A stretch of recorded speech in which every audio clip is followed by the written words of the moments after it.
Okay,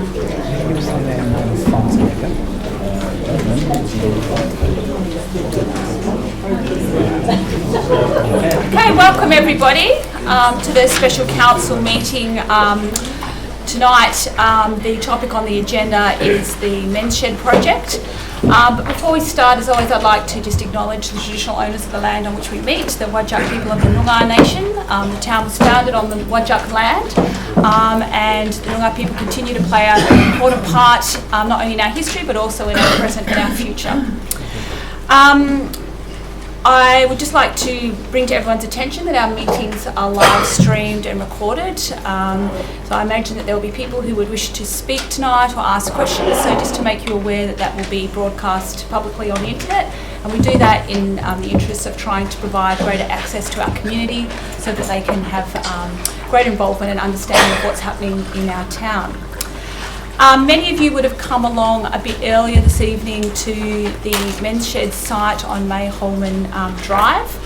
As you would be aware, Council last August committed to building a community facility on that site to provide a home to our Men's Shed group. At the time, one of the concerns was around the trees on the site, and there were efforts made to retain those trees by building flexibility into the tender that was put out for the construction.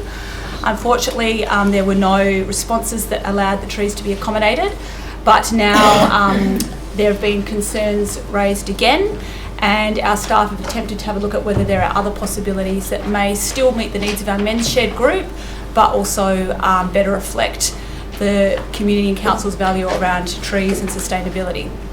So I know that many of you are on site, but also knowing that there are people who are not able to attend and who are watching from home, I'd just like to ask Callan to just briefly run through the 4 options that we've got before us. So Callan, if you wouldn't mind doing that would be greatly appreciated. Thank you, Madam Mayor. With the Chair's indulgence, I'll just provide a brief summary of the earlier commentary that was provided on site. As mentioned at the time, there are 4 options that we're looking at and putting forward for discussion. Option 1 is a design which is familiar to many, and that is the design that's been currently supported and run with. Provides for the footprint of the building located roughly in the centre of the property. While this design addresses most of the points of interest, ticks the boxes, the concern obviously is with regard to the retention of the trees on that site, as this option will result in the loss of many of those trees. With that in mind, we have produced options 2, 3 and 4 for the basis of further discussion. Option 2 provides for the same building, however being relocated towards the rear of the site. The principal benefits of that is minimal disruption to budget, timeframes, contract considerations, although there will of course be some impact on those things, and the major benefit being that it will allow the retention of many of the trees, especially the more mature trees on the site. Option 3 provides for the same building, but in this case being relocated to the front of the site. Once again, one of the positives of the outcome of this option is that it allows the retention of quite a few of the trees, possibly not to the same extent as option 2. However, one of the detractors of this option is it is reliant on the elimination of on-site parking. That in itself creates some problems. Could also be argued that there is a saving to the costs for that. The major point of concern with option 3 is it places the build over the top of the existing drainage infrastructure. That in itself is going to have major financial implications. I believe the earlier investigations suggested that it probably would add something like $50,000 to the build cost. And finally, option 4, noting concerns that were raised on site, I'll just stress with option 4 that We are simply wanting to acknowledge that the existing footprint could be abandoned in favour of a different design. This footprint is not indicative of what that could look like, but we obviously need to present something as a point of discussion, and that is what option 4 represents, going in a completely different approach and looking at a different footprint. What this option represents through the adoption of a different footprint is that we can address compliance requirements, we can, through the alternative design, address the retention of trees and improve the outcome on that basis. Thank you very much. When we were on site a bit earlier, there were a couple of issues raised that answers weren't provided for at the time. So I'd just like to ask Mr. Reid to address the issue about contamination that was raised. There was a question asked on site about the status of the land. It's classified as remediated for restricted use. We did some consultation with the Department of Water and Environmental Regulation, the Contaminated Sites Branch, about the original proposal. And they said, based on the available information, as the site is not proposed for a more sensitive land use, and there will be no access to soils following construction, the site is considered to be suitable for the proposed use. Thank you, Brian.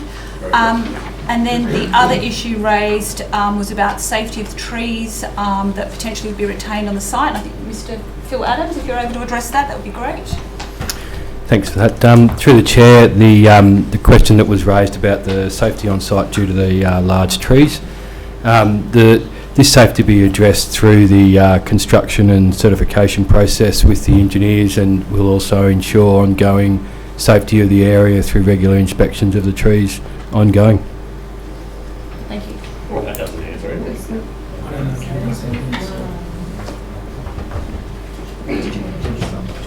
Do you want to elaborate any further?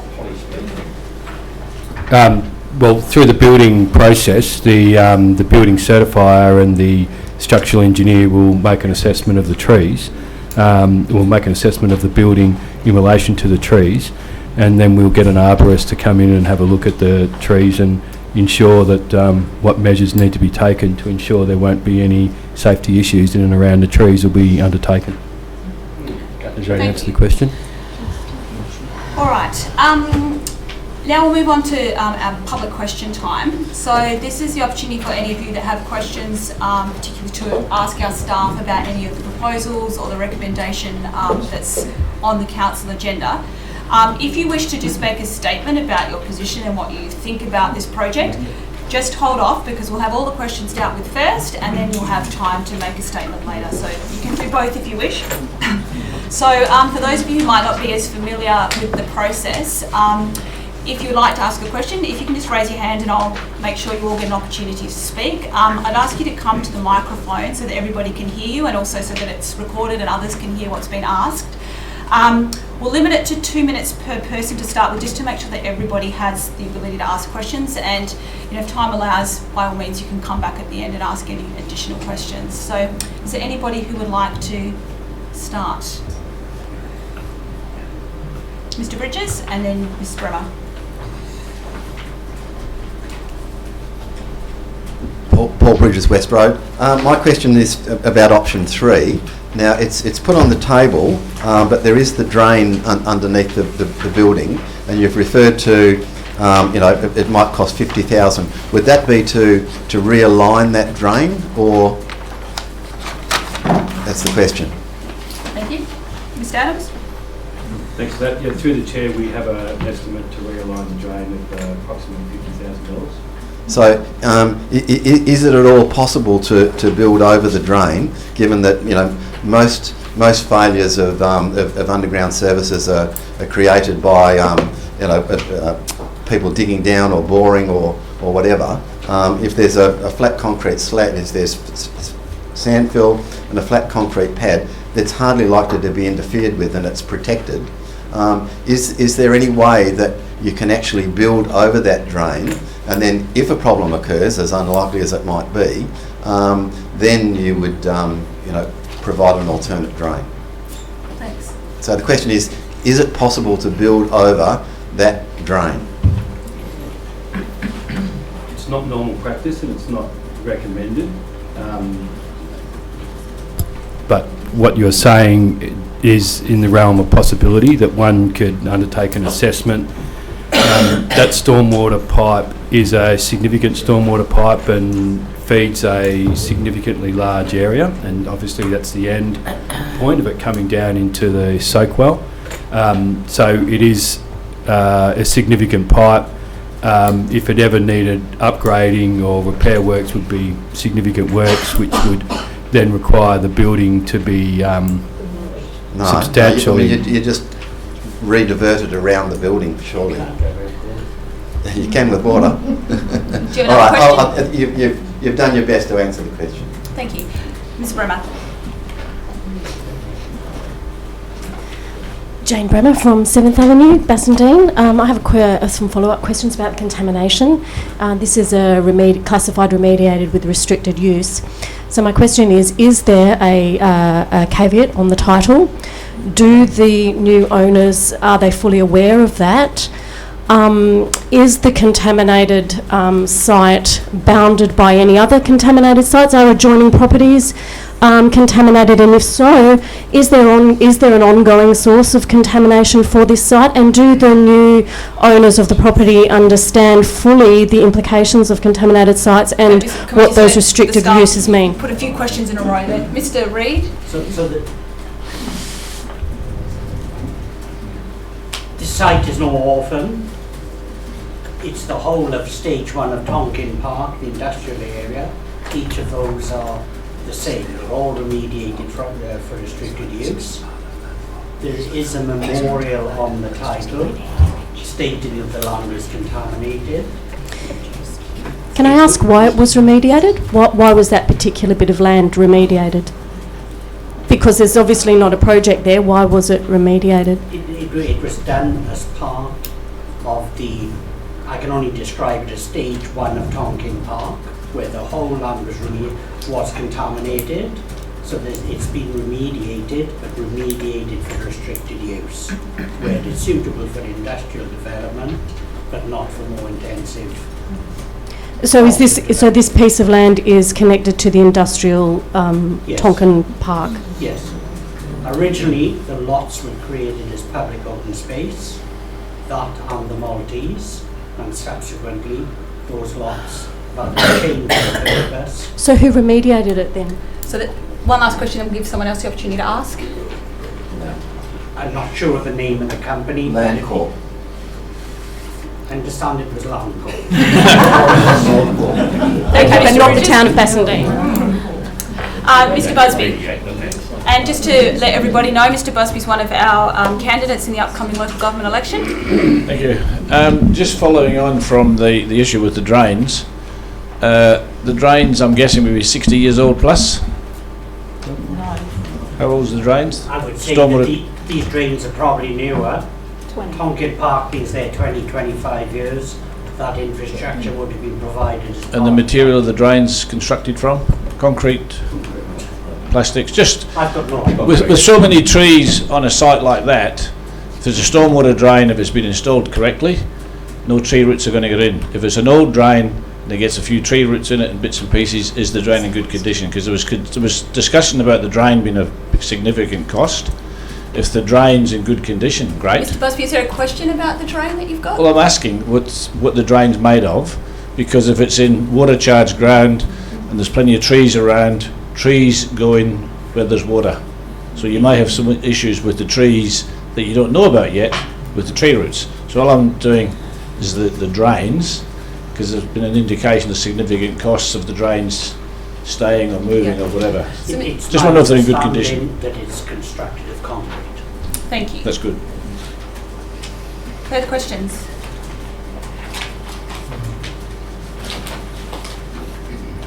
None? Yes.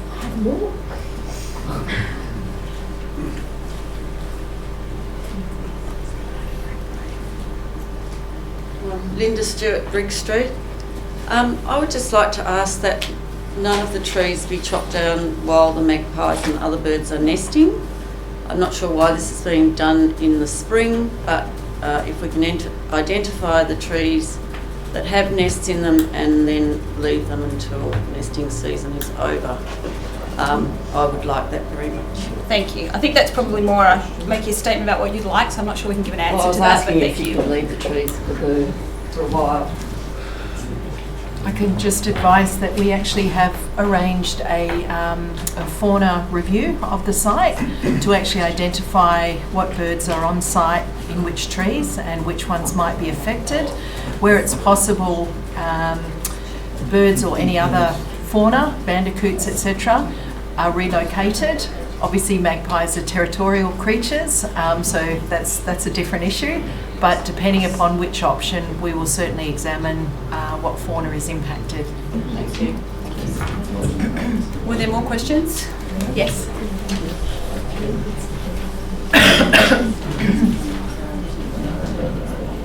Genevieve Berry, Anzac Terrace, Bassendean. My question is simply to Council. Why did Council accept a tender when it didn't meet your requirements? Did it?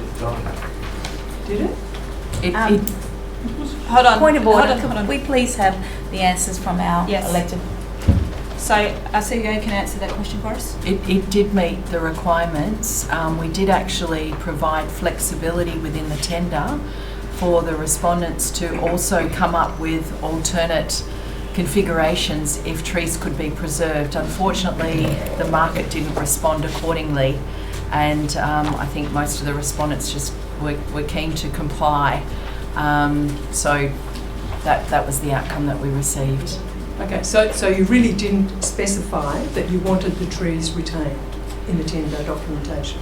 The wording was around we would be keen to explore opportunities to retain the trees. So if you could come up with a different configuration, we would be interested in hearing from you. Okay, right. I think you've answered the question, which is no, you didn't specify it. Great, thank you.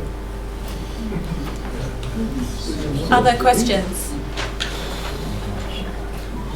Okay, in that case we'll move on to statements. So anybody that would like to make a statement, the same applies. Raise your hand and you come to the microphone. You have up to 3 minutes to make your statement, and I'll put the timer on. If you hear it going off, please wind up so that others can have a chance to have their say. So I think Mr. Sedell was first and then Mr. Johnson.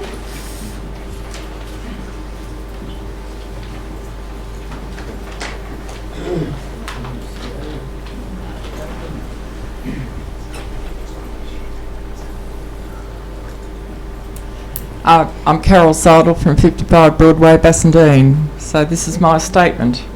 Going on Greta Thunberg's address to the UN last night reminds us all that we need to try much harder in preventing climate change.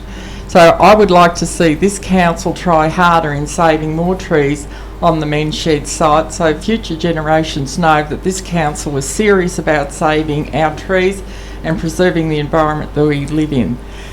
That future generations will appreciate that this council did resolve in keeping our trees by a better planning outcome for Men's Shed to be shared amongst the trees on the site of Mayholman Drive.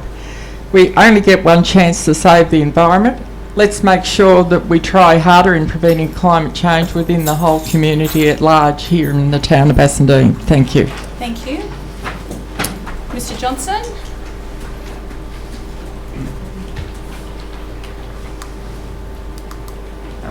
Moss Johnson, Barton Parade, Bassendean. As a member of the well, what do we call it now? The Bassendean Advisory Group? Design Basso Group. One of the reoccurring value priority statements that's been made by all the people who've responded in various ways to how they'd like to see our town in the future has been the preservation of trees and the environment.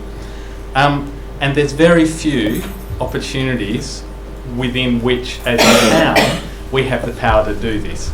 Normally we're talking about people's private blocks. It gets very difficult. Except for our verges, this is one of the only opportunities where we can demonstrate best practice and actually, do what the community has asked us. Remember that good design is about the future use as well as current use. and flexible use, not just about a narrow vision of how it might be seen to be used currently. Planning decisions made now leave a future legacy. It's up to us what that legacy looks like. And I, for one, using a men's shed, which I hope to do in the future, would prefer one that retains as many trees as possible. Thanks. Thank you. Yes. Tony Wilson, 55 Iolanthe Street. Just back to you, Moss, or Mr. Moss. You're speaking of opportunities to save trees within our community. Can I just ask I've you to had address 3 council, homes. please? Yeah. I've had 3 homes in Bassendean, and I've looked after every one. What about, I walk my dog down the river, and I can walk from Guildford to Maylands and count hundreds of trees which are falling into the river because of the boats going up and down the river fast. The trees are just falling in every year after summertime. There's a multitude of trees blocking up, falling into the river. Where's the concern there, and why aren't you putting a bit more effort into Please ask you to address council rather into than the a Swan community River member. Trust, speaking to them about concerns about our precious river? We are Bassendean by the river. There's got to be no river if the trees keep falling in the way they are. You know, we've got 10 trees which are white gums, which have a certain life of X amount of years, and some of them down there are ready to go now. How about we look down the river and start saving that and keep Bassendean by the river? Thank you. Is that your hand up? Yes, Ms Jacobson.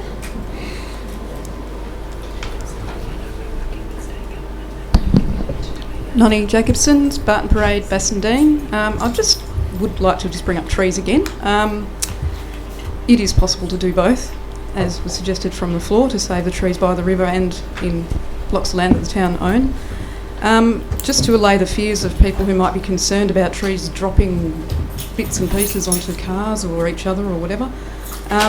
If you do get a qualified arboricultural consultant in to assess those trees, it's a legally binding assessment. If they do a qualitative tree risk assessment, that is a binding document, and they are answerable to insurance companies when they actually describe that risk in a numerical form. Basically, if they see a tree, assess it, and the risk is an acceptable risk, then there isn't really anything for people to worry about in terms of insurance and so on and so forth, because that is a legally binding process. Thank you very much. Just before we go on to the next speaker, I just wanted to go back to the previous gentleman's concerns about the riverbank. Our CEO would just like to make a comment on that. Certainly. We have been liaising with state government about the concerns about riverbank erosion, and we have now got a commitment from state government that they will act on our concerns, and they've talked about putting in place CCTV cameras along the river so that we could monitor speeding boats, etc. So that's something that we're currently in discussions with them about. So as soon as we've got further details, certainly pass that on. That's great news. Okay. Yes, Mr Bridges? Yes, oh sorry, and then... Paul Bridges, West Road, start the timer. It's on. Right. I was on council when stage 1 of the Tonkin Industrial Park was being constructed, and yes, the whole of that area was remediated, and there's that big mountain of what was taken out of the ground. So it has stopped a whole lot of pollution going under Ashfield. And the reason that that piece of land exists as Crown land is because we had a planner at the time. Right.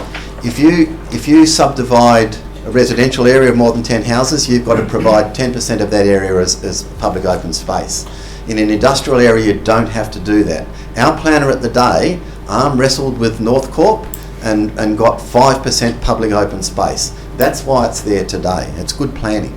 And it's a well-planned industrial area. Now, as part of that, the compensating basin alongside, the overspill of that was calculated into that bit of public open space, and in the event of a flood, it will flood into that area and help the compensating basin. That's why I'm not in favour of option 2, because it's just another cut and fill exercise, and it's really expensive to fill all that land and put a retaining wall in. I prefer option 3 up the front, which is where the men's shed originally wanted their shed, and move it over to the boundary alongside the Rail Heritage WA.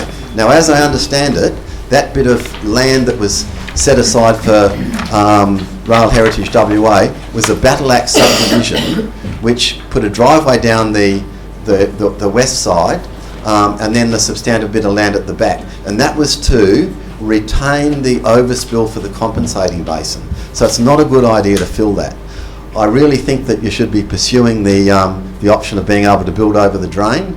Drains don't, often fail as such, and you can make those concessions to save the trees and to look after that part of the environment. My final point is, whoever did the tree survey, and I think I love your aspiration for 70% shade coverage in the town, in the streets, but it's aspirational. You'll never achieve it. Privatising the infill for our street trees is not a good idea. We need that skill level in-house. Now, just to show you how bad this plan is, the big tree up the back, at the top end, just off the boundary, is described as a pine tree. It's not a pine tree. It's a casuarina. It's Casuarina obesa. It's a she oak.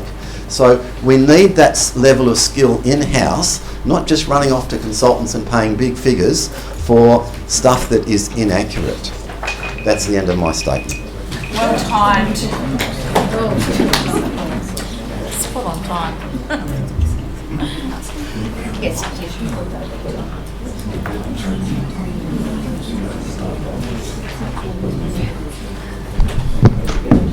Genevieve Berry, Anzac Terrace, Bassendean.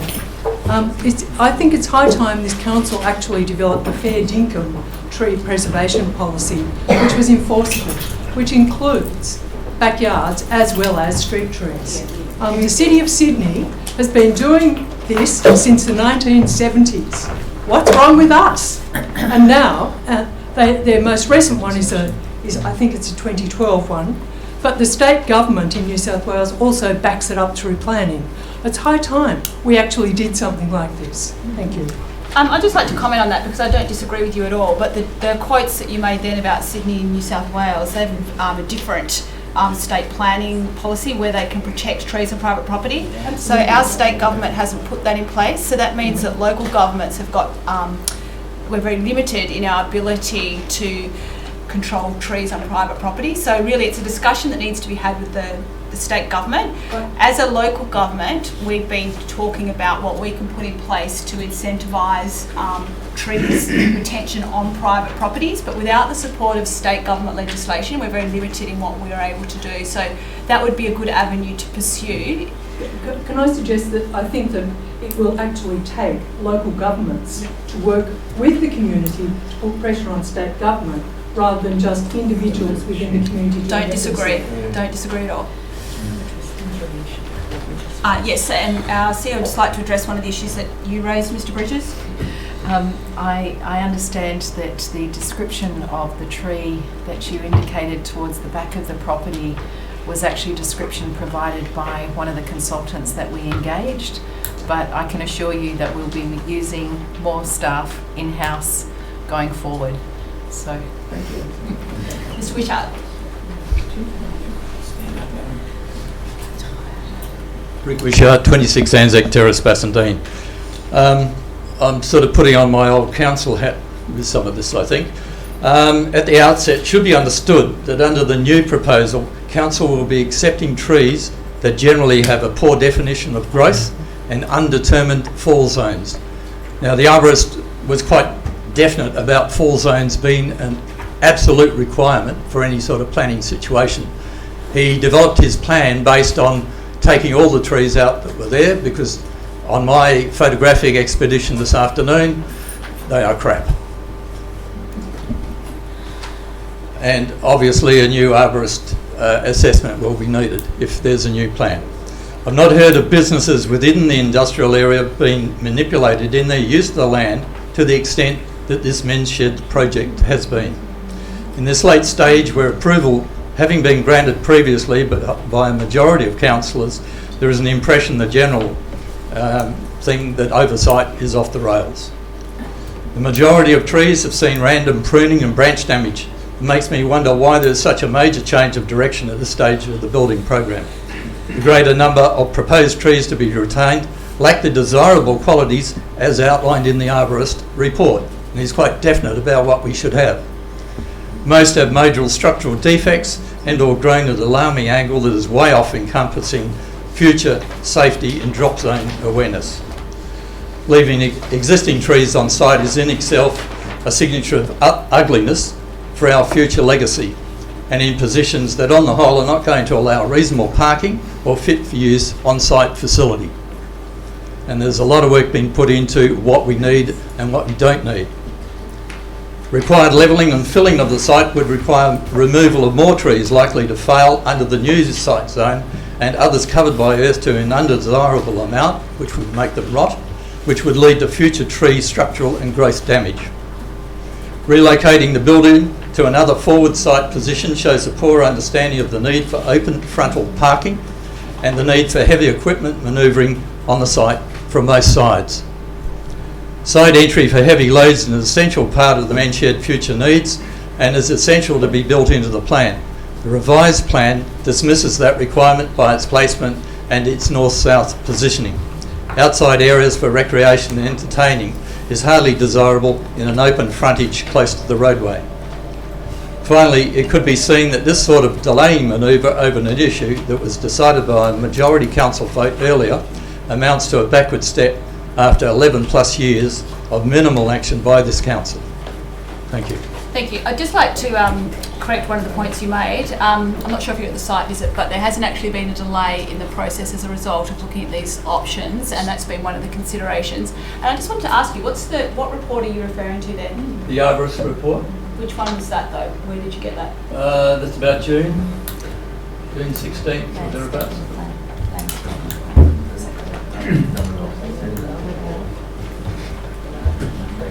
It has a detailed site plan. I picked it up this afternoon. That's the arborist report that was attached to the minutes of the one of the council meetings. Can I make a statement? 18th of June 2019. Code and That's about it. board and principal code and tree consultants. My understanding of the arborist report, it was not commenting on the trees that were on site. It was looking at the species selection that were going into the site rather than commenting on the trees that were on site. That's not true. Well, that's the impression I got too. But they did comment on Okay, please, if you've got a statement to make, I'd like you to come to the microphone. Am I right? Yes, you are. Oh, sorry. Yeah, I'm not here. We've thrashed this issue Sorry, out. just for the minute, take Oh, sorry, Adam yeah. Covell, 16 Locum Way, Bassendean. I'm not here to sort of go into the nitty gritty of all this and everything. I'm here more about democracy. I mean, I watch these people here, and I mean, this has been going on for 11 years, and I mean, it's probably been hotted up for the last couple of years, and we've been working on this one in respect to the, this May Holman Drive one since about May of 2018. Now, I mean, there's some things saying down there that no one knew about the viable options and all this sort of stuff, and that's a complete and utter nonsense. There was site visits, there was all sorts of activity taking place during that time. Now, when we sat here, I mean, these old guys, I mean, at the present moment, we feel like we're like, you know, let's chuck them a granny flat at the back of a building somewhere and chuck them in there. They'll be right. They don't need space for taking their trailer. They don't need space for taking their machines outside. They don't need space to have a little bit of a good time. They don't need space for carers that are going to bring the disabled people into the place that were doing before. Don't worry about all that. I mean, just chuck them in a back corner somewhere. Give them some platitudes. But I mean, let's face facts. I mean, I sat here and watched these people here, these good people here, right? And I include you in that, Renee. They absolutely anguished over making that decision. They made that decision on all the facts that they got at that particular time.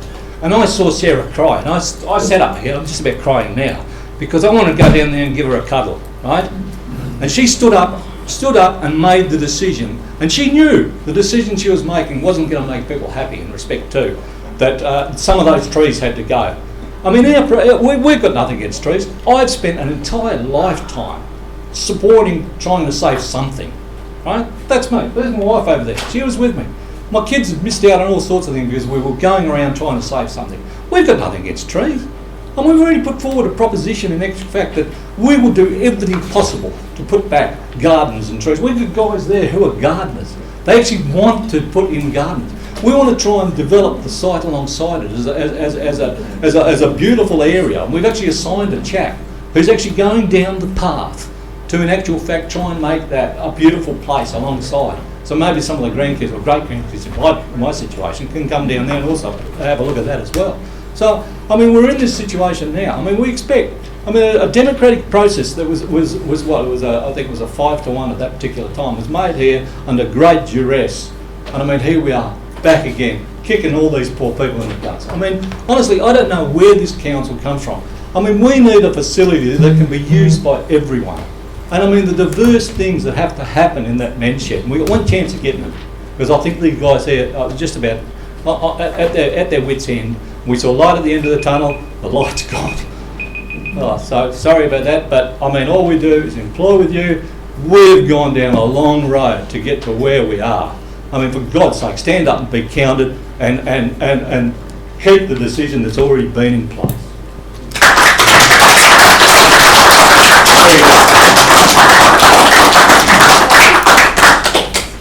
Okay, is anybody else that would like to speak? Yes, Mr. Markham. Peter Markham, 110 West Road, Bassendean. I lost a verge tree very recently. It was an old tree, termites.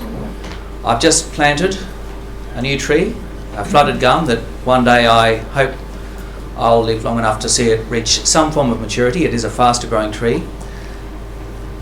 Some years ago, I planted a jarrah up the back, which means that someone will have to cut it down over my dead body if they want to subdivide.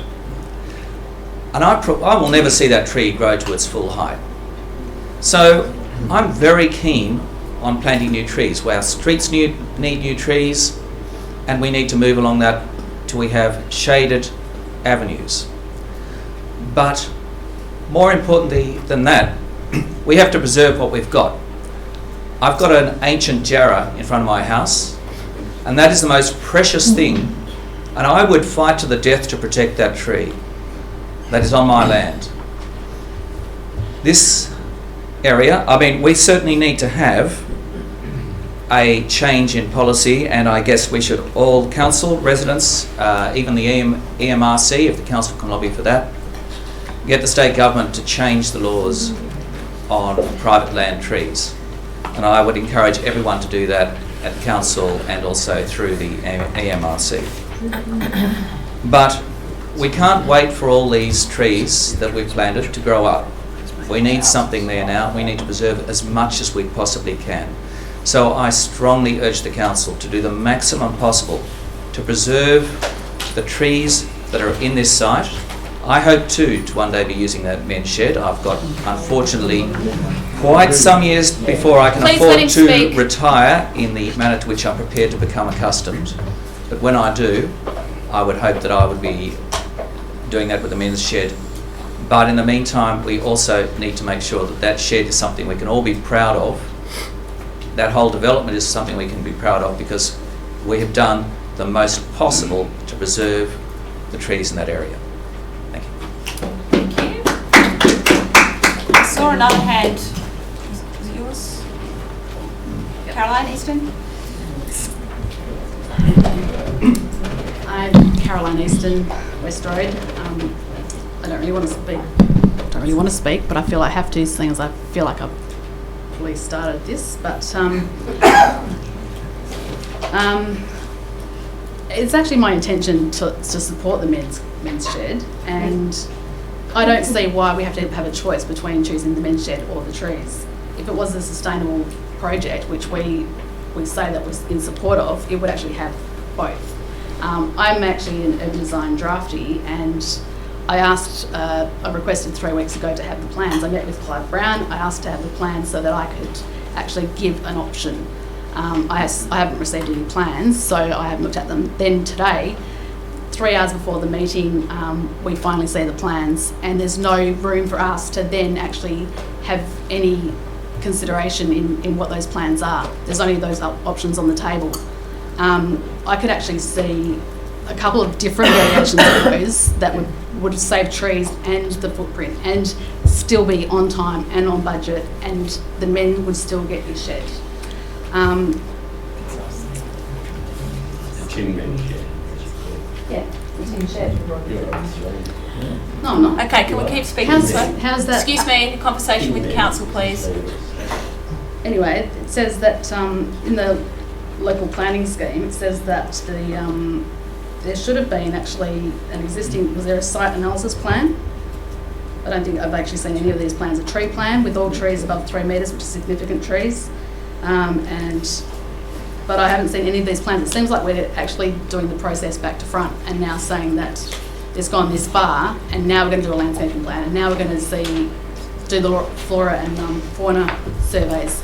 There are birds actually nesting in those trees at the moment, and now's the time not to be cutting them down. I do want to see a men's shed, and honestly, just going down there on Friday, and the amount of the people from the men's shed that came and had a crack at me, and it's a really toxic situation, and I just don't think, well, it wasn't really conducive to my mental health, that's for sure. Yeah, and hang on, okay, please, I had please, two at one time, and then they said I was interrupting them, but even though 2 of them were haranguing me at the same time, I don't talk that quick that I can actually interrupt 2 people at the same time. And I had a couple of really good conversations too, Adam. Thank you. Yeah, and those bat houses that you're making, you actually need to put them high up in gum trees next to, say, a swampy place where mosquitoes breed, like a water crop drain. That's exactly the kind of place you'd put them. That's assuming the trees are still there. All right. I would prefer that these options were actually given more than 3 hours consideration, and that they would actually go to design BAS so we actually have local professionals could have a look at it properly. No, I haven't had the 6 years. Okay, let's not let it deteriorate into an argument between our community. As we were saying on site, I think everybody wants the best outcome for our community. There's support for the men's shed. There's also support for trees, and we don't want to let these things divide our community. It's about bringing us together. The men's shed and Caroline, I understand. I'm just saying there's a bit of angst, and we need to remember that our community and our people is what is most important, and we do not want to create unnecessary tension. So just remembering that we all love this place, we all want the best outcomes for our community, and trying to keep that at the forefront of our mind. Just hold on, were you going to? Yeah, I guess this process has been going on for a while, and as you see, we've got a number of new people here in the organisation. Over the last few days, we have had a more thorough look at the plan, and we've always been concerned about the trees. And we were surprised that none of the respondents actually came back with alternative designs that would actually enable us to retain more trees. So I guess we really had a look at it ourselves and tried to come up with some options, knowing that the site's been selected. We've got grant funding that needs to be spent within a period of time. The design's been selected, but it was more around what wriggle room do we have in terms of the orientation of the build. And so I guess that was first and foremost in our minds, and how could we retain more trees by thinking a bit more laterally, knowing that we've got time frames in terms of, last week we were talking about the trees coming down.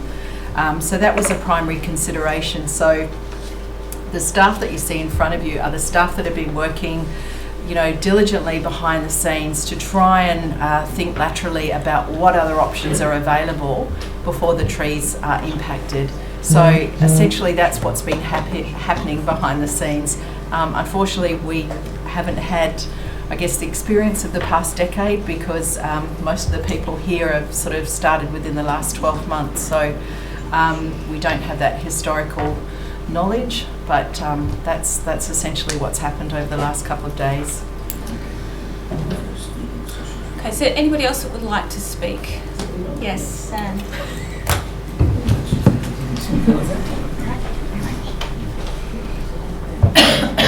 So, my name's Sam. I'm on Married Crescent in Eden Hill.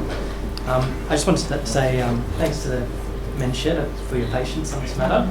Can you just speak into the microphone a little bit more? Yeah, I just want to say thanks to the Men's Shed for your patience on this matter.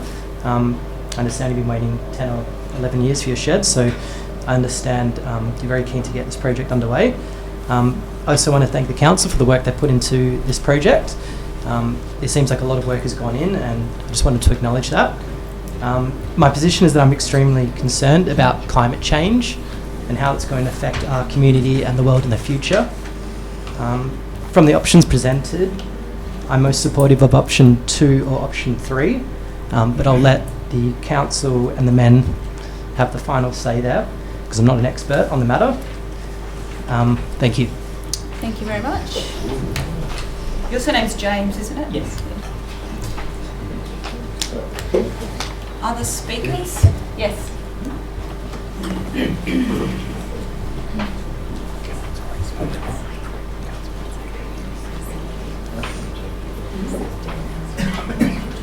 Thanks, Madam Mayor.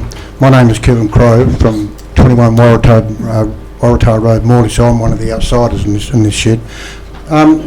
Since we've been negotiating on this block, I've driven around that Tonkin site on numerous occasions, and I find very, very few trees in on industrial blocks. Now, we have come to an agreement that if the trees get cut down, and I like trees just as much as anyone else, we will plant an enormous amount of trees to replace them. If you go around the Tonkin site, not too many sites on that site over here in Tonkin Park have got trees in their properties. Very, very few. And yet, we are prepared to plant more trees when the ones come down, and we're still getting knocked back. Thank you. Thank you. Anybody else? Do you want to speak again? Oh, hold on. Have you spoke? Hold on. Mrs. Bremer wants to speak first, and she hasn't had a chance yet, and then we'll come back to you, Caroline.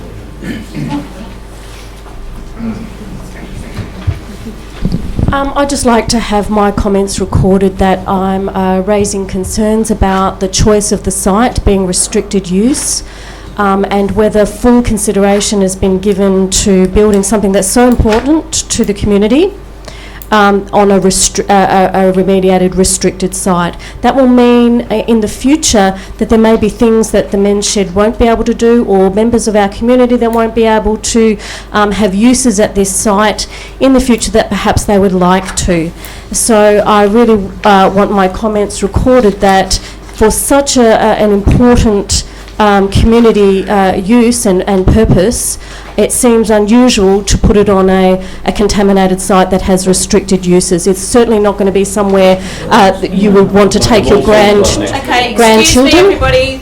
Gardening, growing food, gardening, enhancing the Men's Shed concept to beyond just an industrial building and machining to other public uses. They will be restricted in the future, and I'd like to know that the council has given full consideration to that and what that means in the future should members of the Men's Shed like to do gardening, bring their grandchildren there, or the council might like future uses there. Thanks. Thank you. Amy, you recorded some of those comments. Mrs. Bremer.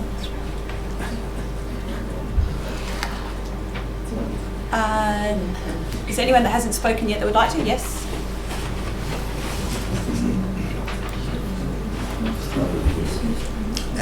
Frank Johnson, 16 Elder Parade, Bassendean.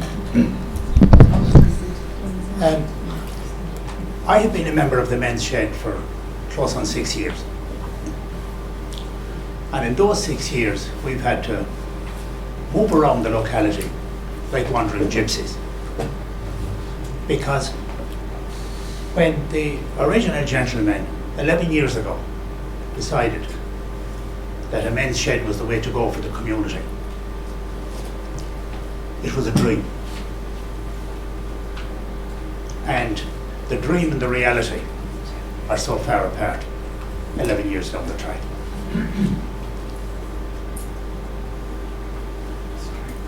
I find it strange that when we have something as important as this, and originally the men's shed system developed here in Australia.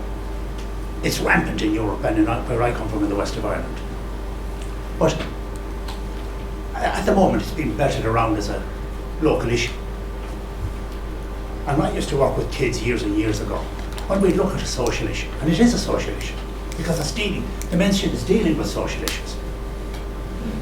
We'd look at the social benefit, we look at the political benefit, we look at the economic benefit, and we look at the environmental benefit. And we get kids to read the arguments for and the arguments against, and then make up your own mind.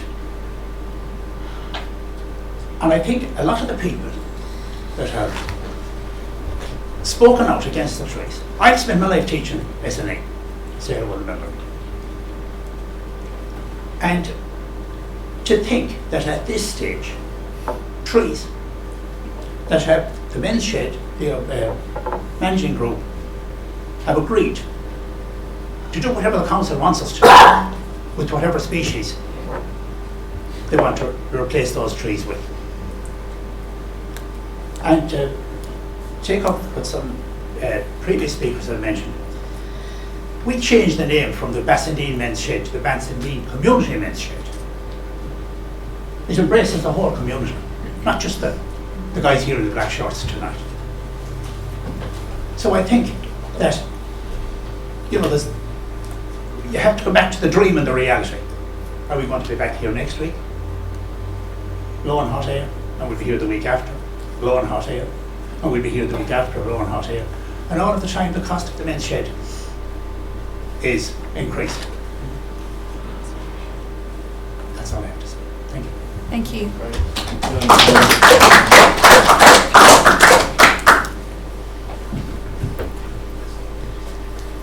Oh, we've got another one. Sorry. Yes. My name is Robert Oakes. I live in Maylands. I got involved with this thing 5 years ago. Since then, it's been 5 years of wasted rubbish. At the moment, I'm the president of this men's shed. I put a lot of time into it and a lot of effort. We have proposal 1 on you've agreed to. From the feeling of our meeting today, if proposal 1 is rejected, which you agreed to, then this men's shed has 99% closing next week, and you won't have to worry about us anymore. Thank you.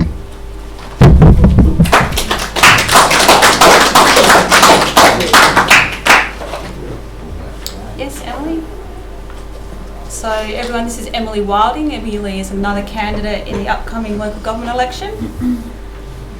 Emily Wilding, 2nd Avenue. I'm inclined to support the preservation of trees, but I cannot understate the importance of having facilities for community, for mental health, for men, for people to bring each other together and to support each other.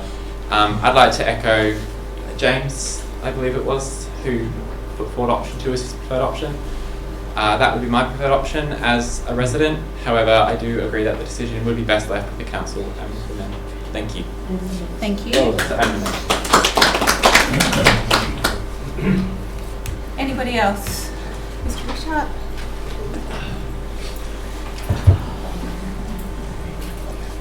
Richard Bouchard, Anzac Terrace, Bassendean. I'd just like to reiterate that we have done a lot of planning with this stuff to the council, between ourselves and the shed, and we've come up with option 1 as the ideal format. If we end up retaining most of those trees down at the park at the moment, we're going to end up with crap, because very few of them, about 3 of them, are worth preserving. The rest are rubbish and needs to be taken out. And I can't understand this nonsense about retaining every damn tree on the block. It's absolute craziness. And the whole time it's costing us extra money. And the deal is, if you're going to go ahead with an alternative, you are going to have to get an arborist account and a new survey, because the drop zones of those trees that are on there are totally uncertain, and you don't expect us to go and work there and bring people on site in a danger zone. You've got to have rocks in your head if you're going to do that. That's all I've got to say. Thank you.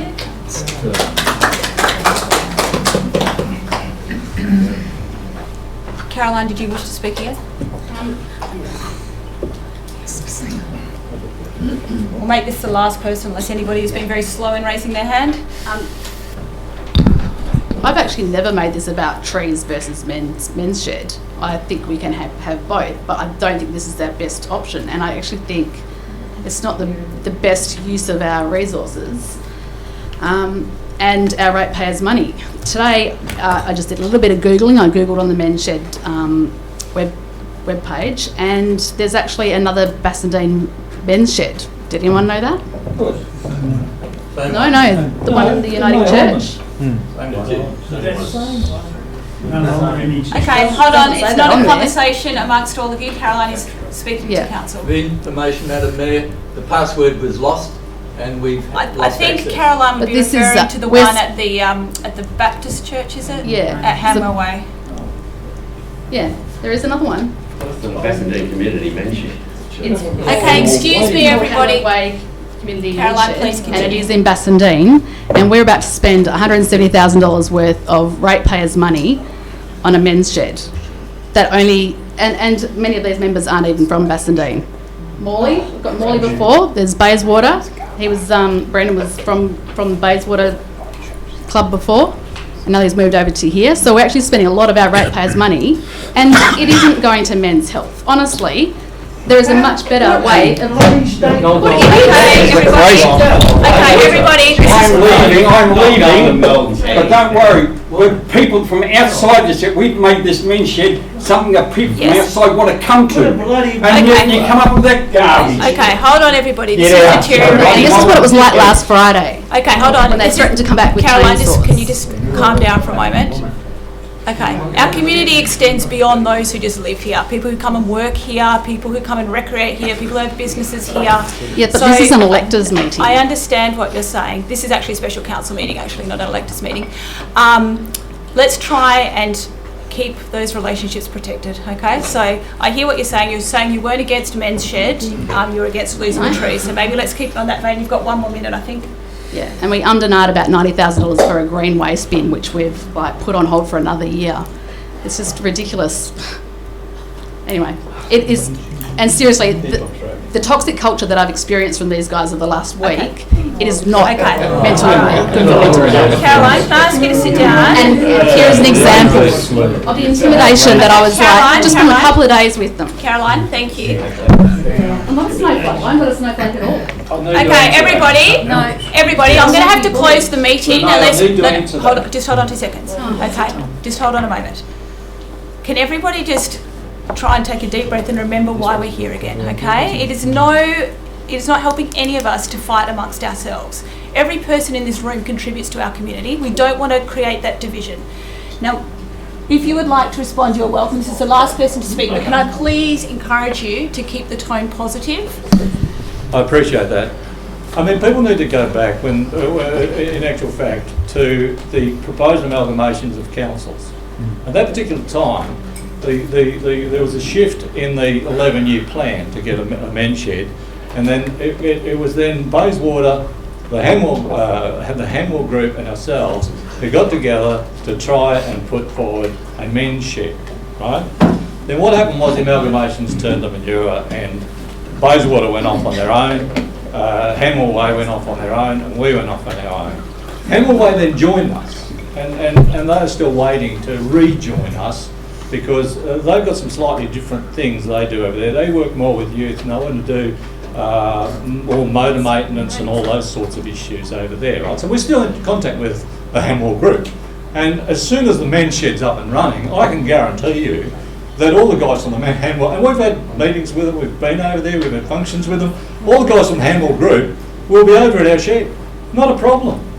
So I mean, it's quite clearly covering that issue anyway. So yeah, I thought it was important to say, and again, there are a lot of people out there in the community that currently aren't in this poor devil of a group here, that are chipping away, trying to keep the men's shed going. I mean, we lost 30 members when we lost the old men's shed over there in Eden Hill Shopping Centre. Now, I know for a fact that about 40 of those members will come back. And I mean, we intend to also open the doors as well. I mean, whether it's for the youth over there, we've got people in our own shed at the present moment who work with cars, whatever the case may be. I mean, again, people need to realise that something like 25% of shedders are women. And we intend to have women in there. They can have their own day. We'll look after them, not a problem. So, I mean, there's a lot of opportunity in this. But don't get me wrong, I mean, Hemwell Way is waiting for a men's shed the same as we are. Thank you. Okay, so we'll close public question time and statements. So thank you to everyone who's contributed their thoughts. Moving on to item 3 on the agenda, which is attendances, apologies and applications for leave. So Councillor Lickage is obviously not here this evening because she's on leave of absence. And I've already acknowledged Mr Busby and Emily Wilding, but we also have Justin Von Perger in attendance, who's another candidate in the local government election. So moving on to item 4, which is actually the report in relation to the reorientation, please sit down for a minute, Councillor Wilson, of the men's shed on that site. Are there any questions that councillors have at this point? Councillor Quinton, then Councillor Hamilton, did you have questions? Thank you. This was a question I sent through to the CEO late this afternoon because we only got the report at 3:30 this afternoon. I went back to refresh my memory on the August decision in 2018, and in that we were given costings, line by line costings of each of the options, but we don't seem to have any costings at all for any of the options apart from one, which we got last year. So a bit hesitant to make any kind of decision unless we have detailed costings. Will we be getting those? In regards to option 1, nothing has changed. So the costings that Council have already approved, along with the design and configuration and everything, still remain the same. The costings for option 2, I think we looked at a $10,000 variance. Option 3 and option 4 are uncosted at this stage. Only because of the time frame in which we're operating within. But based on the officer recommendation, we're suggesting option 2, which, based on the discussions we've had with the contractor, we believe that we could deliver within a 10K variance on the contract. So we could certainly do some further work on options 3 and 4 if they're favoured by council. Councillor Hamilton, do you have another one? No. Councillor Hamilton, and then you, sorry, Councillor Wilson. Okay. I'm not sure whether it's the staff or the CEO for this question through the chair. I recall about a year ago or before that when I first looked at this site, and I had a conversation with the gentleman from Water Corp about the adjoining land.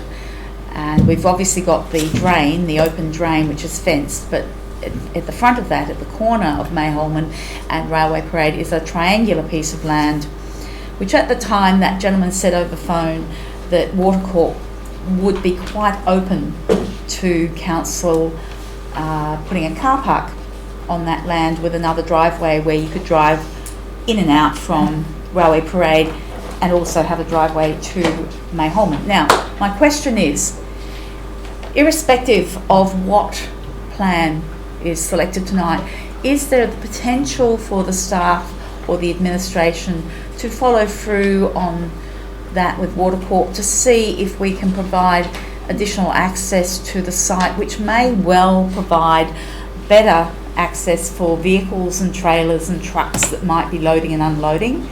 Okay, so maybe Mr Reid, are you able to address that question? We can investigate or follow up and investigate further whether or not that's possible. Thank you.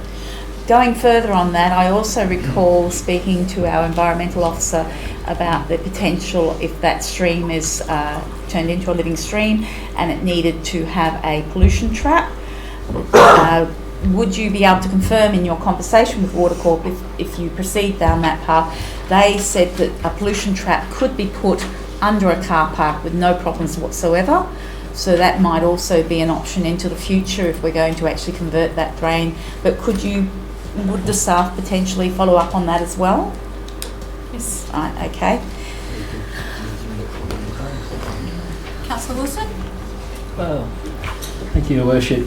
Just following on from Councillor Quinton's question about point 3 in the Officer recommendation, which we received at 3:30 this afternoon. It says to approve additional budget of $10,000 to accommodate option 2. $10,000 seems to be quite a round figure. I was just wondering what the underlying assumptions for that number are. Certainly. I might pass that to our Executive Manager, Infrastructure. Thanks, Councillor. Through the Chair, there are certain pluses and minuses with the changes. There'll be a reduction in tree lopping costs. There's a reduction in fencing costs. There's some additions in running of services and some minor redesign costs, with also some reductions in the pavement. I have received some information from the contractor today to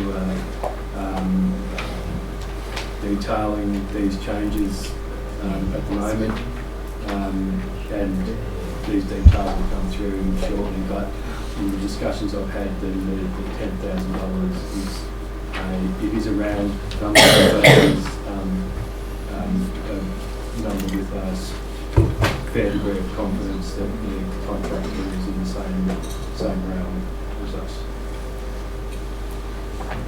Thank you, Worship. Just a supplemental question. What variance is there in that degree of confidence that would be in the realm of $10,000? Plus minus 5,000, plus minus 10,000, plus minus? It's getting quite subjective, Councillor.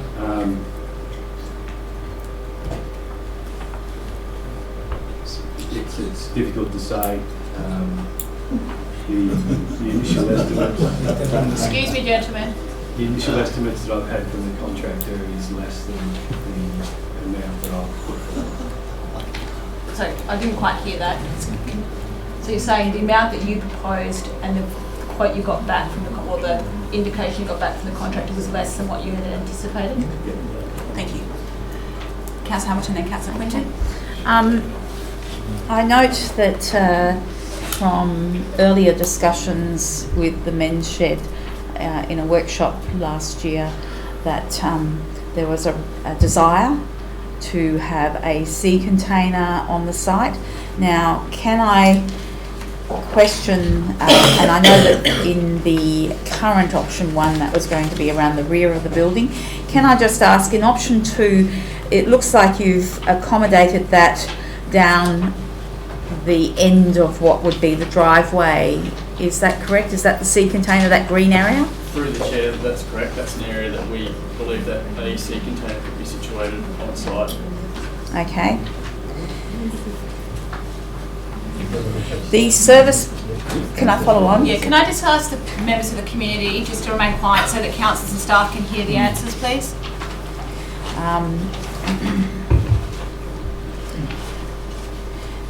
The service bay at the front is for trucks to turn or reverse, is that right? Through the Chair, that's correct. Okay. So one would assume that if we do manage to get the water court land, that could just be straight through in that area. Okay. The car parking bays, that's including a disability and accessible bay. That comes off the Mayholm. Right, that's fine. Next Councillor question. Quinton, can you put your hand up when you want to ask a question rather than standing, please?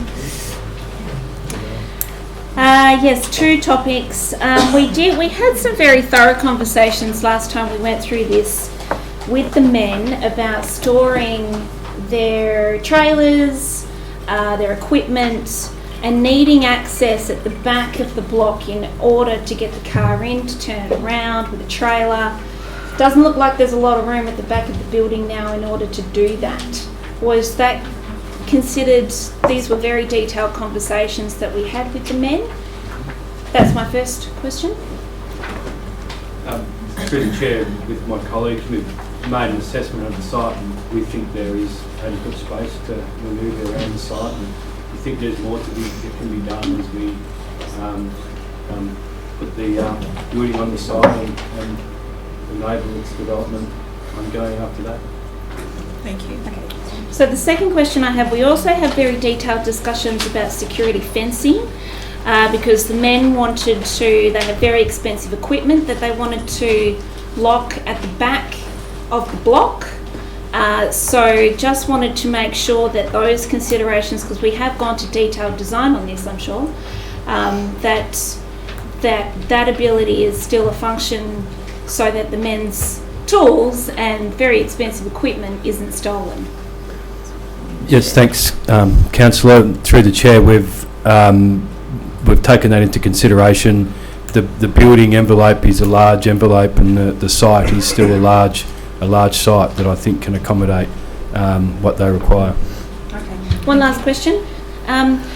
We received a message. I don't know if I got it on email or something from you a couple of weeks ago. That the arborist said some of the trees could be saved on the site under option 1. So they're the ones that are indicated on here? They are already because I'm not clear which ones we are talking about. So if you have a look at this sheet that identifies... Yes, the table. Yep, and then on that page, each of the trees is numbered as well. Yes. So if you have a look at option 1, yep. All the ones in green, so number 5, 6, 7, 8, 12 and 16. Okay, those are the ones that the arborists have. Yes. Okay, thank you. Councillor Wilson was next and then Councillor Hamilton. Thank you, Worship. Just following on from my line of questioning about point 3 and the officer recommendation, we are presently in a caretaker period, and this is a new arrangement. I would just like to seek assurance that in a caretaker period we are able to approve additional expenditure of funds. And the second part to that, if the answer is yes, from where are these funds notionally going to come? So, decision prior to caretaker, council have already made is around the selection of the site, which isn't changing. If option 1, 2 or 3 are selected, the design remains and the contract has already been awarded. So those decisions have already been locked away. Option 1 has already been catered for. Option 2, in terms of budget, we're talking about a marginal amount of $10,000. In terms of a significant decision in reference to the caretaker period, I wouldn't have thought $10,000 is considered material in terms of council's budget or even the budget for the men's shed. The caretaker period also makes provision for extraordinary circumstances as deemed appropriate by the Chief Executive Officer. Had we not had the meeting today and considered alternate options, I believe we would have had a special electors meeting to deal with. So this was also about the town being proactive in looking at some alternate options for council to consider. Did she forget your question? Yes. Another question and then Councillor Hamilton. Thank you. So I picked up in commentary in passing that no arborist reports have been done on the health and viability of the trees on site. Can you just confirm that my understanding is correct? Thanks, Councillor. Through the chair, that's my understanding. Okay. I had a look at the landscape maps this afternoon after I received the agenda for the meeting, just to familiarise myself with the history of this site. I have a picture here of the block in 1995, which is completely cleared, has no trees on it. Could you confirm that the trees that are on the site are self-sown at some point after 1995 in accordance with that satellite photo? I couldn't confirm. There is some vegetation on the site, but given the satellite imagery, it's difficult to actually align. I can see probably about 7 trees on the site, but I couldn't actually align them to what we see today.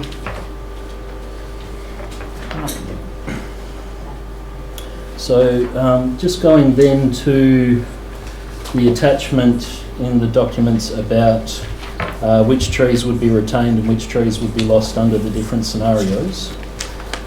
Could you please confirm for me that tree 7, which is the tree with the largest canopy of 15 metres, would be retained under option 1?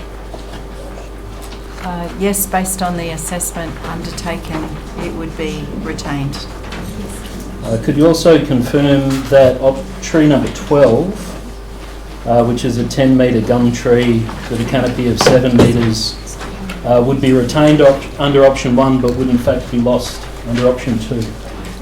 Based upon a visit to the site today, this assessment was undertaken based on laying, and I might actually ask our building surveyor the methodology that was applied to actually come up with this table, but based upon the discussion and the site visit today, I understand that the 10-metre gum would actually be retained under all 4 options. So that's the 10-metre gum being number 12? Yes.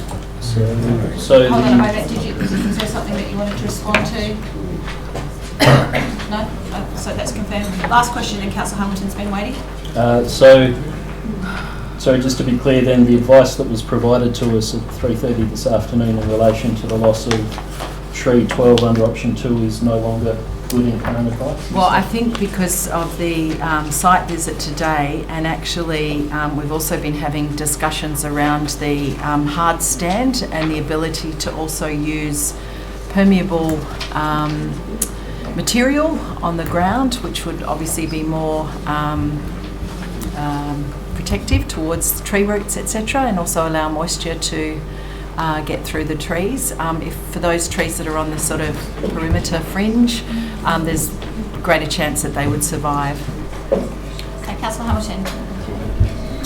Can I just confirm a couple of very basic points here? Option 2, from the site visit this afternoon and from reading the documents, I'm given to understand that the timeline for completion of option 2 would be the same as option 1. Is that correct? Yes. Right, okay. Option 2 has exactly the same footprint in the size of the shed, 450 square metres? Yes. Okay. It retains more trees than option 1, correct? Yes. Right, okay.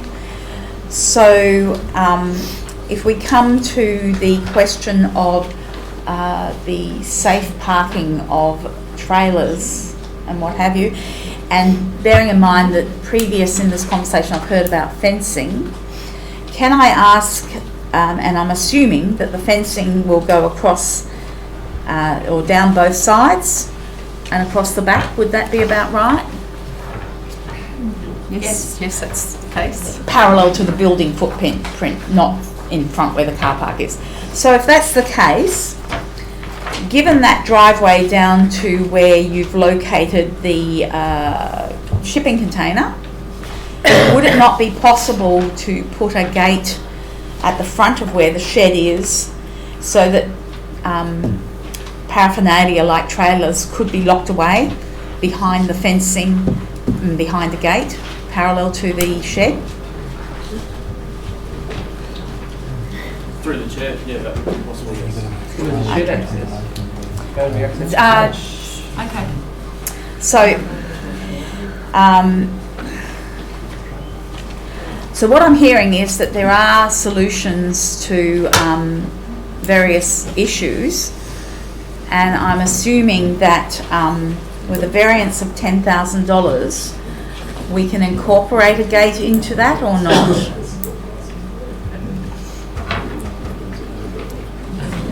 Through the chair, to my understanding, yeah, we could, and part of that, if there would be a reduction in the fencing, to my understanding as well, potentially, because we wouldn't need to put the fence so far back. So you can potentially get option to be a reduction in fencing. Oh, okay. As part of the consideration. Okay, people who are sitting in the gallery, it's really difficult to hear what's going on up here, so if you could all just remain quiet, that would be greatly appreciated. Thank you. But I point out that we need a double space for any sea container to be offloaded. Okay. 3 metres on Okay, that I hear side what for the Mr. truck and Mr. 3 Michelle? metres to offload the container. Okay, thank you. Can you please... We haven't got that space. Hold on a moment. I've had a discussion with staff about that previously, and I was given some advice on how that could work. Well, he's wrong. Hold on. Who is... Greg, actually. Greg. I don't know.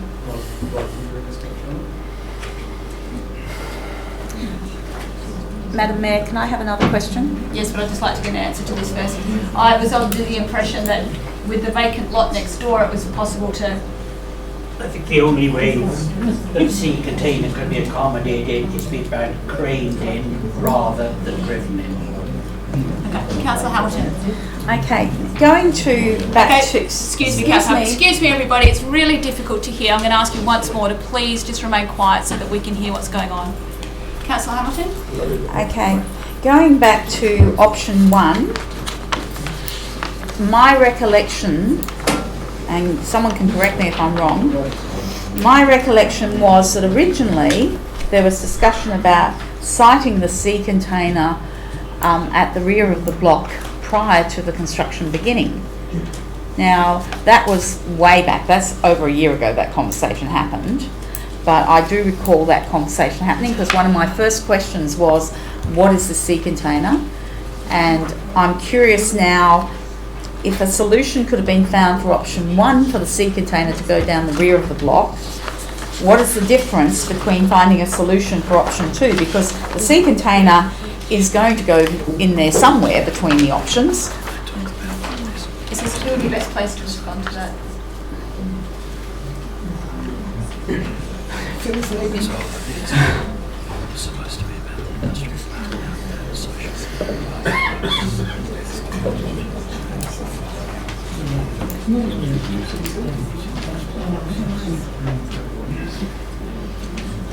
Can we share that conversation with...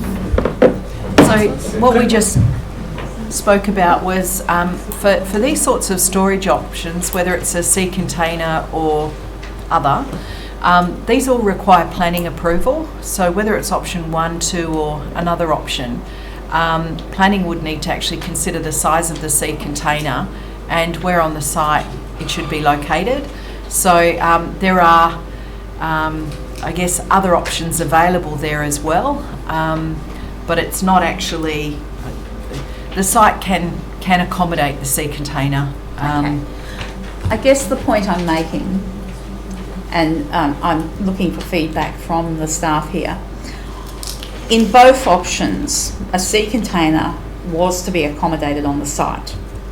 So I was always under the impression that given that the rail heritage site next door was vacant, that the sea container would be positioned via that adjacent vacant land. And either before the build started, because that was one original idea, but obviously there's been further discussions in the interim that I don't know about, but either option requires the siting of a sea container. Is that correct? Anybody?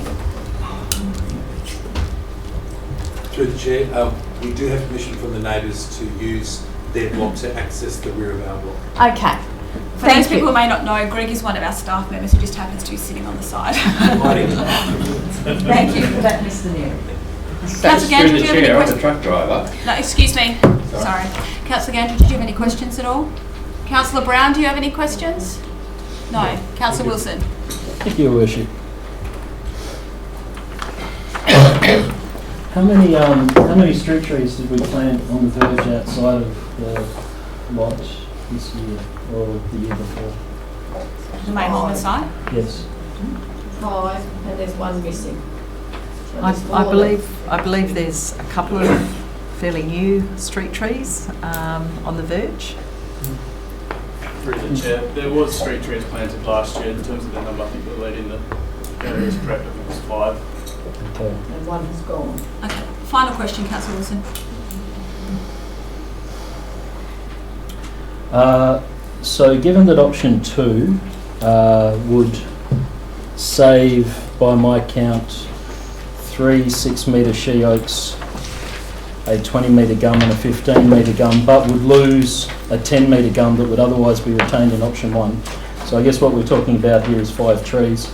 for an additional $10,000. How many street trees could we buy for $10,000 to plant in the rest of the industrial area? Well done.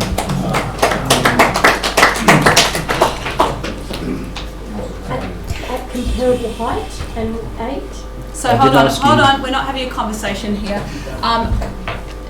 Plus the, whichever one it is, number 12, 10 metre gum. But I think it was a rhetorical question, wasn't it? Or do you actually want an answer for how many trees it will buy? Yes, I would like an estimate on how many street trees we could buy for that $10,000 instead. Thank you, Councillor. Through the Chair, I suppose it is dependent upon the maturity, the size and where we're going to plant them. If it was in a roundabout, it would probably cost $4,000, traffic control, digging out the stump and etc. and the civil works. So there are associated civil works in planting large gums. We'll give you the money. My question related to verges within the industrial area. So May Holman Drive, for example, which has large expensive verges ready for planting. How much would we spend per street tree to purchase it, plant it and to maintain it for the first few years? Approximately. Probably a few $1,000s a tree. Okay.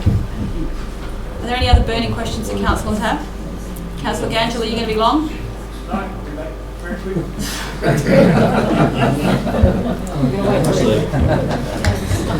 Okay. Councillor Wilson. So there was mention of birds nesting in the trees. Has at any point in time the council done a fauna survey of those trees? I actually requested one last week from our senior environmental officer, and he's arranged for a fauna review to assess not only bird life but bandicoots and other fauna that may be resident on the block. And the town has had an ongoing arrangement to relocate such fauna if trees are impacted in these sorts of constructions.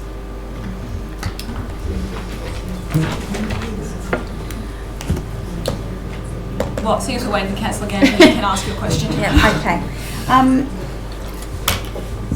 I'm considering requesting a slight amendment, but in the meantime I'm just going to ask you a question. If council was so disposed to request the administration to contact Water Corp about that extra parcel of land that could possibly accommodate parking and an extra entry into the area, how soon could that be facilitated? Well, we could certainly make attempts in the morning. I guess it's how quickly government agency could respond with a definitive answer. Does that really have an impact on the decision though tonight? Oh no. I'm just thinking of adding a dot point. I think we can. I think the staff have heard that we'd like that investigated. So do you need a resolution for that? No. Okay. Sorry, with your indulgence. Last one. Thank you, Your Worship. With your indulgence, I have just one last question. So my recollection from the discussions around option one when we decided on this over a year ago was that the area out the back would provide space for passive recreation and social facilities, barbecue and the such. I've had a look at option 2 and there does not appear to be much room. I was just wondering if option 2 has incorporated any passive recreation and social facilities in the design. I think with option 2 what we actually have is a shaded passive recreation area near the car bay. So an area that has great tree canopy over it for the purposes of recreating. Yes. I do have one more question. Okay, this is absolutely the final question. Okay. My understanding of option 1 is that it is filled right to the back boundary point, but also my understanding is that it has retaining walls down both entire sides. Would that be correct, that there are retaining walls down both sides of the option 1, right? Okay, so also following on from that, my understanding is that the location of the shed in option 1 and those retaining walls would prevent the planting of any new trees down the sides of option 1 on either side of the building. Is that correct? I wouldn't have thought so, but it would depend, I guess, on what's happening along the side there as well. So if there's a need... One was going to be a driveway, so we know there can't be any trees down one side, but on the other side, I was told that because the retaining wall was going to be there, it would actually prevent... This was going back about 6 months ago. I was when the landscaping plan was presented. Yes, that's right. The landscaping plan said that trees could not be planted down the side because of the retaining wall. So my question is, if we are planting trees so prolifically on the block, and if there is, option 1 has all this car parking at the front, which is, you know, a sizable area, it seems to me that there's very limited space for planting of new trees. But coming back to the point of recreational usage, I think I recall a previous conversation when I first brought this site to the attention of council that my original idea was that the rear of the block would be retained as an existing dip with all its existing trees, and that would be recreational for barbecues, but none of these plans actually have that, so I've actually given up on that. But I can't see. I cannot see where there is room on this option 1 for significant tree planting. I just can't see it, and I don't understand where all the tree planting can be on this site that's going to actually double the number of trees. Okay. Sorry. Greg? Sorry, I didn't mean to do, but through the chair, the landscape, the placeholder landscaping plan that's been put together by Bowden Consulting does include large trees at the rear of the block where the retaining wall is. So it appears to me that that is possible. I think she's talking about down the sides. I mean down the sides. There's only 3 down the back and the front. I think, yeah, but I think in regards to it being next to retaining wall, is that the question or the issue? That's down the back because you've got room, but you haven't got any room down the side. So my question is, you have no ability with that existing plan to double the number of trees to be planted on the site. Is that correct? Kath, I don't think he's going to be able to answer that. Right, okay. Okay. No more questions. We have... I'd like to move the officer's recommendation. Okay, we've got a mover for the officer recommendation. Is there a seconder for the officer recommendation? I'll second the officer recommendation. I imagine there are people against. Yep. Would you like to speak, Councillor Hamilton? Okay. Do we need to remove? I have. Oops, hold on. Sorry. Councillor Gantel is correct. So rescission motions, we need a third mover for it to be on the table. So Councillor Hamilton's moved. I've seconded. If there's not a third person, it will be lost. We'll move on to another motion. Okay, so that is lost. Councillor Wilson. Thank you, Your Worship. I'd like to move an alternative motion. The alternative motion is in 2 parts. The first part being that Council confirms OCN 12-08-18 made on 28 August 2018. And the second part is that Council approves the expenditure of $10,000 from the tree planting reserve to plant street trees on the verges in the industrial area in and around the men's shed site as an environmental offset for those 5 trees lost. So Amy, do you have that? Just hold on a moment. Councillor Wilson.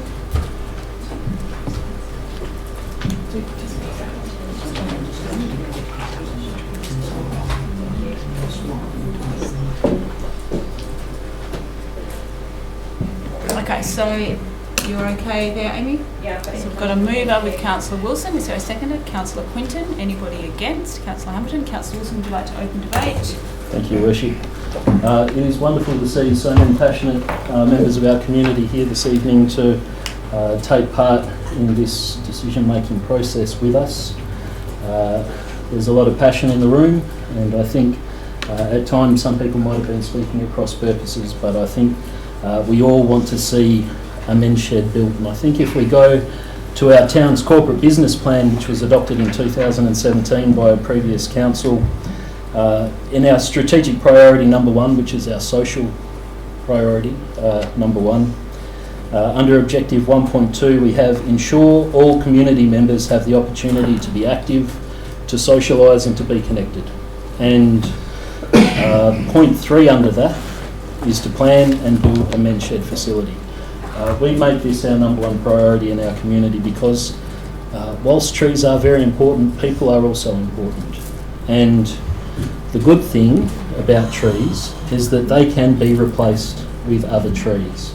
Every single house that we live in... Okay, just quiet, please. Every single house that we live in our town, takes up the space that a tree once used to be on. In fact, if you have a look at the industrial area, as recently as 1953, the centre of the industrial area was Nibra Lake. It was a permanent lake that had breeding space for swans and for pelicans, that gilgies lived in, that people used to recreate in. There's a lovely map of it that you can have a look at on Landgate for yourself if you want. Through various decisions over the years, that lake got filled in with slag from the foundry, got covered over and got turned into an industrial area. The trees that are currently on that site are self-sown trees that have grown there since the block was completely levelled in 1989.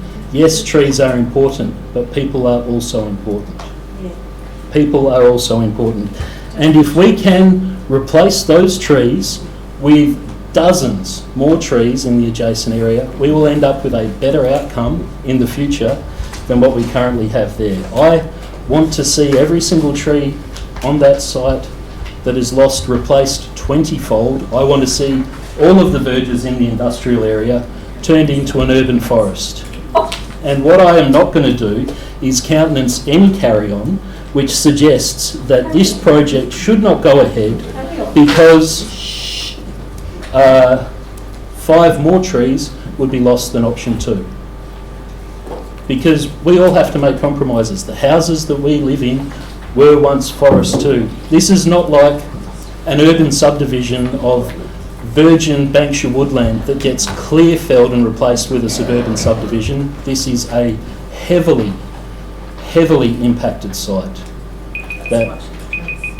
Councillor Wilson, that's your time. Would someone like to move an extension of time? You're moving extension of time, Councillor Yes, Your Worship. Seconded. All those in favour? That is carried by Councillor Wilson, Gangel, Quinton, Brown. So 2 more minutes. As one of the members of the public gallery said, a year ago when we made this original decision, we explored all of the options that we could to retain as many of those trees as is possible on the site. Option 1 retains the tree with the largest canopy, tree number 7. It retains a 10-metre gum tree, tree number 5. It retains tree number 8, a 3-metre gum tree. It retains a 10-metre gum tree that is lost under option 2.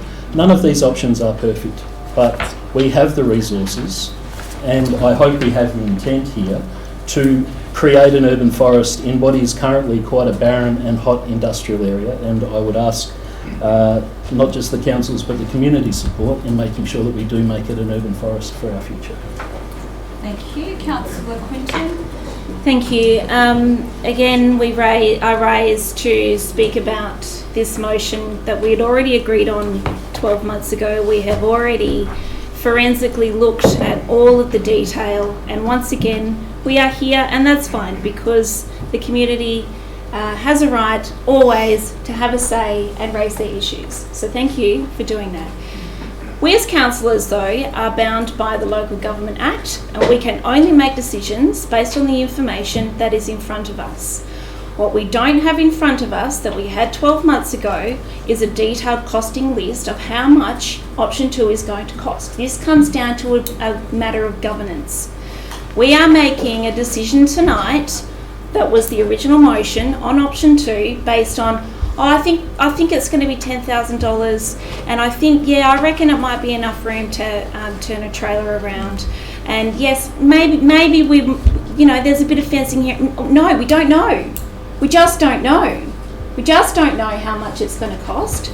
We had the benefit of very detailed line-by-line costings 12 months ago. We do not have that tonight. So we as councillors are bound by the Local Government Act to make a decision based on the information that is in front of us, and we don't have that information. Therefore, we cannot make a decision about any other option than the option that we have agreed to. The only other option that would make all of the people who have spoken so passionately tonight about trees would be not to build the men's shed. That is not an option. That is not an option. Okay? It's exactly. So some trees have to go. Councillor Quinton, to the council, please. Whether you have option 1 or option 2, trees have to go. They have to go. We don't have a third option where there's no men's shed. So we have to make this decision tonight. My comments from 12 months ago still stand. We anguished over it. We made a decision. We need to stick to that decision. Thank you. Councillor Hamilton.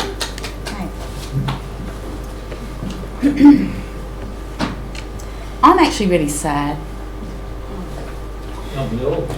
Quiet, please. I'm sad that I made such an effort to find a site that would accommodate this men's shed with the expectation that it would be a wonderful thing.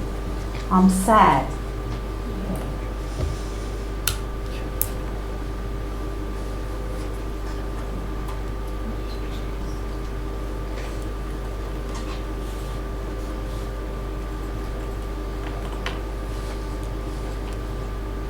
This was supposed to be an excellent project.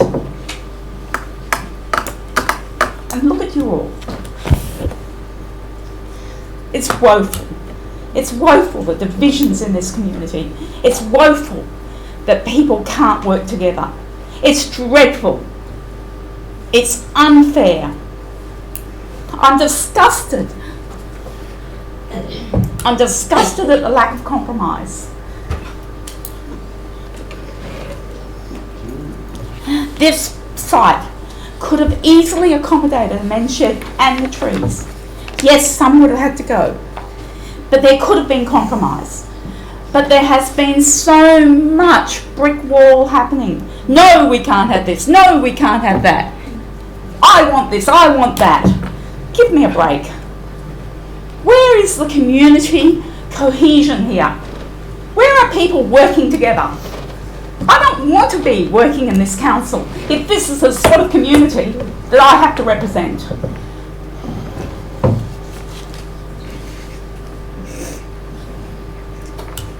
That's it. Thanks, Kath.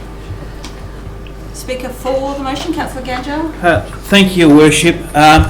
Look, could I just say thank you to yourself, thank you to the CEO, thank you to the staff. I believe this has very much been working together. There were concerns raised, and thank you to all those who attended the site inspection today. I found it very beneficial myself to attend the site inspection.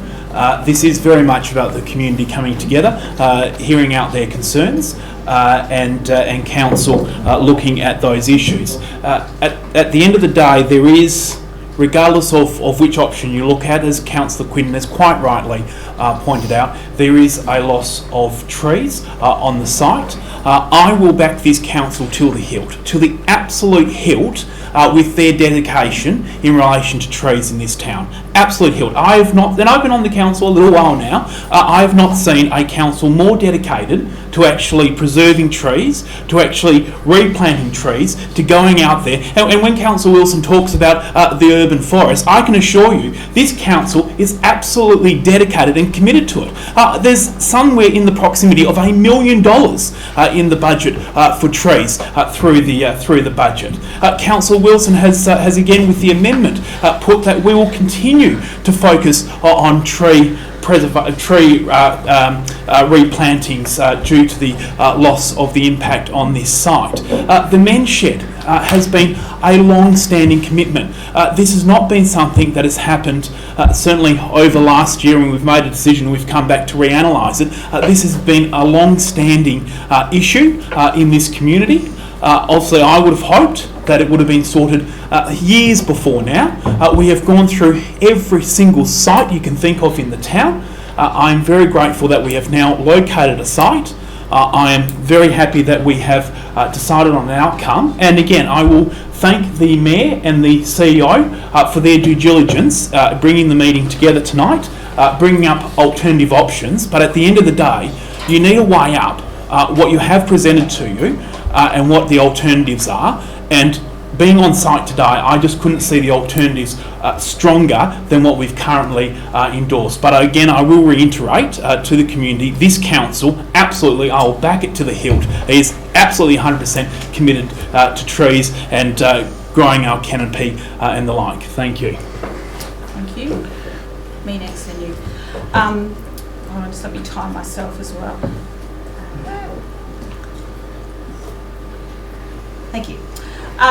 Those who were on site earlier heard me talk about the men's shed and support for the men's shed in our community and how valued not just the services that the men's shed provide, but the people themselves and the benefit to the group of having a men's shed. Tonight's conversation was never about whether a men's shed was on the cards or not. Council's committed to that. What tonight was about was seeing whether it was possible to come up with an option that still accommodated what the men's shed need, but balancing that with the other values of our community. And one of the strongest values of our community is trees, retention of trees, sustainability. And when this came to council last year, I was really torn about this because I wanted to support the men and their shed, but the option that we had in front of us was not ideal. Unfortunately, the tender that we tried to make open to accommodate alternatives that would also achieve a better outcome, we did not get the response we wanted. And I was really grateful that we had this opportunity now to come back and revisit it again and attempt to find a solution that balanced both those needs. I've heard the men say that they feel like they're going to walk away if anything other than option one comes to pass. I struggle to understand why that's the case, given that the shed that's proposed in option 2 is exactly the same shed as in option 1, yet retains the trees, is balancing that community perspective, still has an outdoor recreation area, still can accommodate the sea containers, still can accommodate the trailers, still can accommodate turning, still can accommodate raised veggie patches, everything that has been wanted, yet retains the trees. As a council, we keep talking about sustainability. Almost every single person around this table, when they put their hand up to be elected, talked about showing leadership. And to me, this is an opportunity for us to walk the talk. We've said we want to encourage people to retain trees on their properties when they develop. How can we expect that of others when we can't do that ourselves when we have the opportunity? I'm really disappointed if people cannot find a compromise position. We've been given an opportunity here to get a better outcome than we otherwise would have, and to see that pass us by really devastates me. Being a councillor is extremely difficult. We put in so many hours that none of you see, and we try to keep as many people happy as possible.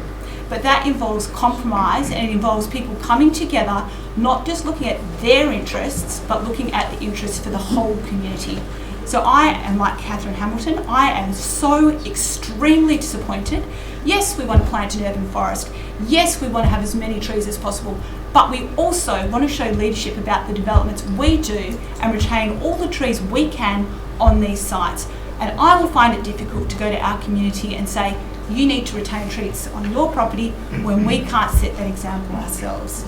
So yes, I support the men's shed wholeheartedly, and I commend our staff for working so hard to come up with an option that delivered what you needed and also retained as many trees as possible. So thank you, staff and councillors. I hope that you may reconsider, because it is extremely disappointing to have this option and not be able to pursue it. Councillor Brown. Thanks, Your Worship.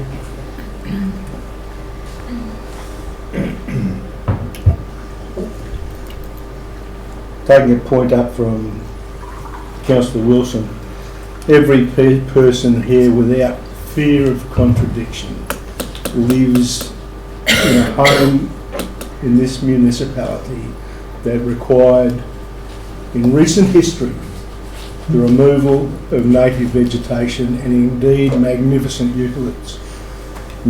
Most, have replanted around those original homes and created a wonderful environment. Not all native trees, oasis if you like. And that, I believe, is what will happen jumping forward 10 or 15 years with the men's shed. It is a vexed question. I was tossing up between options 1 and 2 when I walked in the door. And then I had a revelation. It's not about options 1, 2, 3 or 4, which is unworkable. It is about whether we develop a site or not, as